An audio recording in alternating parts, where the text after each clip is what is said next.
Έφυγε από τη ζωή η Ρίκα Βαγιάννη σε ηλικία 56 ετών. Ήταν δημοσιογράφος και παρουσιάστρια, η οποία αντιμετώπιζε σοβαρό πρόβλημα υγείας.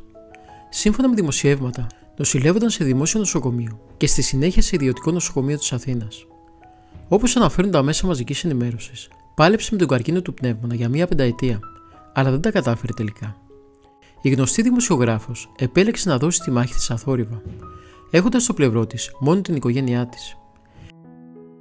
Η Ρίκα Βαγιάννη ήταν παντρεμένη με τον Νίκο Στεφανή και έχει ένα μικρό γιο, τον Οδυσσέα. Το 2015 δοκίμασε τις δυνάμεις στην πολιτική και κατέβηκε υποψήφια βουλευτής με το ποτάμι στο νομό Μαγνησίας. Η Ρίκα Βαγιάννη γεννήθηκε το 1962 στο Έλενα, από δημοσιογραφικό σόι. Η Μαρίκα Ζούλα, δηλαδή η Ρίκα Βαγιάννη όπως την ήξεραν όλοι, ήταν κόρη του δημοσιογράφου Οδυσσέα Ζούλα και της Βαρβάρας Δράκου. Μεγάλωσε στο Παγκράτη και αποφοίτησε από τη μεγάλη του γένους σχολή, γνωστή και με το όνομα Ανωτέρα Σχολή Δραματικής Τέχνης του Εθνικού Θεάτρου, το 1982.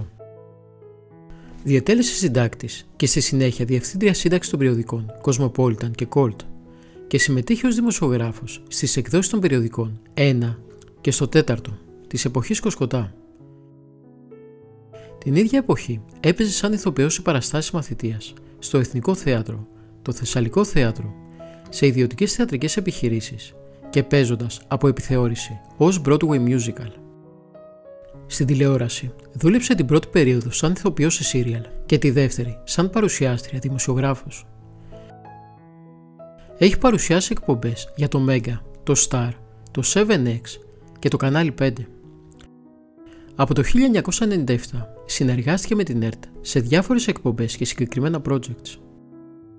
Υπήρξε αρθρογράφος και σχολιάστρια της εφημερίδας Απογευματινή από το 1994 έως το 2004, με καθημερινή στήλη μάλιστα. Το Διοικητικό Συμβούλιο της ΕΣΥΑ με ανίποτε θλίψη ανακοίνωσε το θάνατό της, η οποία έφυγε από τη ζωή σε ηλικία 56 ετών, ύστερα από άνηση μάχη με τον καρκίνο.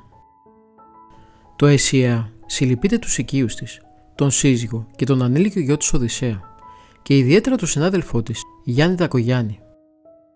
Η Ρίκα Βαγιάννη υπήρξε μια εξαίρετη συνάδελφος που παρά το σύντομο βίο της κατάφερε να αφήσει γερό το αποτύπωμά της στην ελληνική δημοσιογραφία. Εργάστηκε με συνέπεια, ευγένεια και συναδελφικότητα, χωρίς ποτέ να δημιουργήσει αντιπαλότητες και προστριβές.